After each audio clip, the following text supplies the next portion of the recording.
So the question is often asked, who is in the other chair? And for beginners, let's keep it really simple. And then for more advanced, if you're more experienced with this, you can branch out.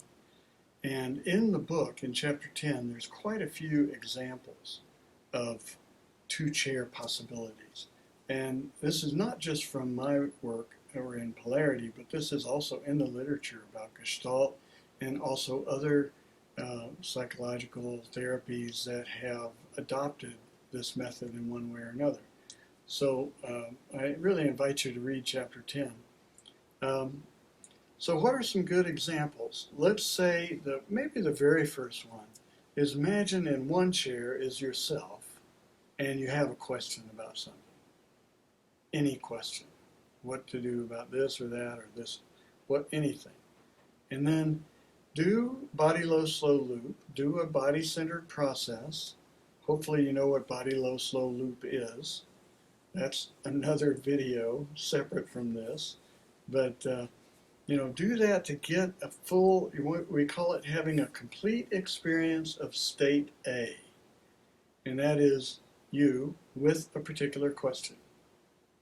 And then after you've got yourself all organized that way with the body centered process, takes 2 or 3 minutes, then imagine that yourself with the answer is sitting in the other chair.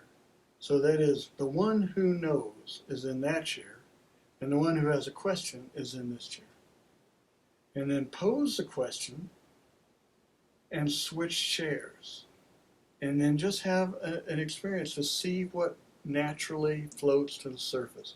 What arises in the other chair. It's likely to be very interesting because there's a whole different configuration. The way the system self-organizes is going to be different in that second chair. And amazingly, very often, a very clear answer to the question.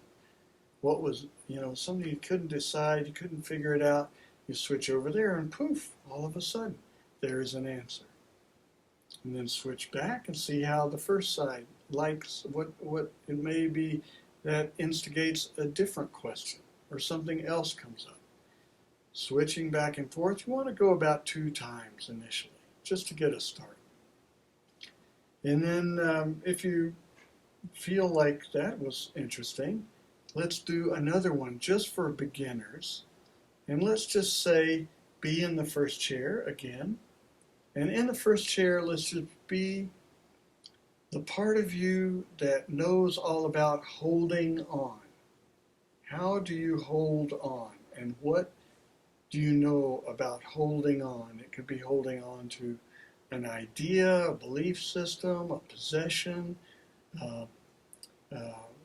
some kind of social thing. How do you hold on in life? And then we're going to add and keep the question, what's good about holding on? And just kind of repetitively state that question. The facilitator can kind of remind, okay, now just be the part of you that holds on, and what's good about holding on. And the parts that are good about holding on could be things like, well, it's safer, and it's cautious, and it avoids errors, and things like that. And meanwhile, your body is getting a sense of what it does to hold on, which will have particular gestures that are unique for each person, and a particular way of just manifesting the state of holding on, holding on, holding on. And then after about 2 minutes, after just playing with that a little bit, imagine in this chair is the part of you that's really into letting go. Letting go. What's good about letting go? So switch chairs, sit in that chair, and just ask, well, what is good about letting go? Well, it could be liberating, it could be refreshing, it could be something different. Holding on talks to letting go. Letting go expresses itself, and then switch back to holding on. And what this is going to do is take 2 polarized aspects of everyone's life. Everybody's got holding on and letting go. We are doing it all the time, and it's very context specific. But now they're going to be a little bit softer with each other, a little more flow, a little more fluidity, a little more ease. You could go back and forth 2 times or maybe 3.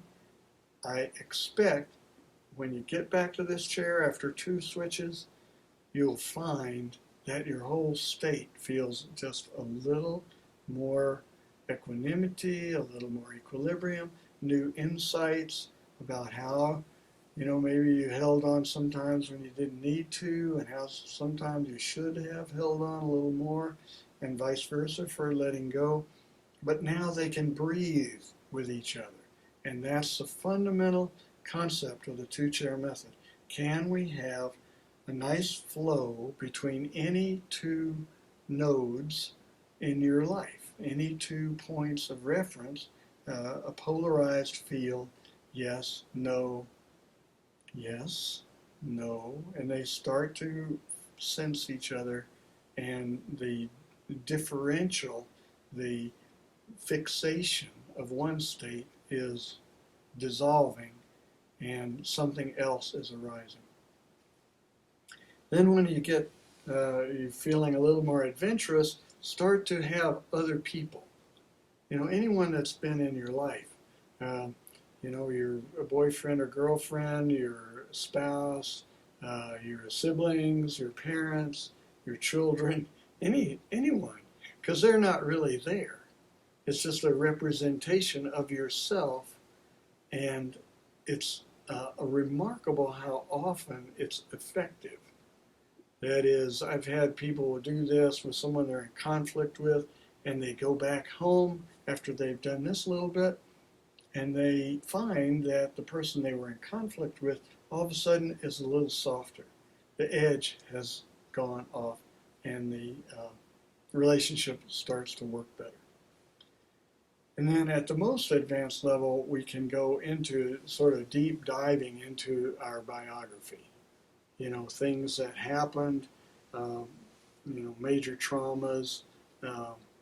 It's different from talk therapy because we are not analyzing anything. We're just having a complete body sense of state A and then state B.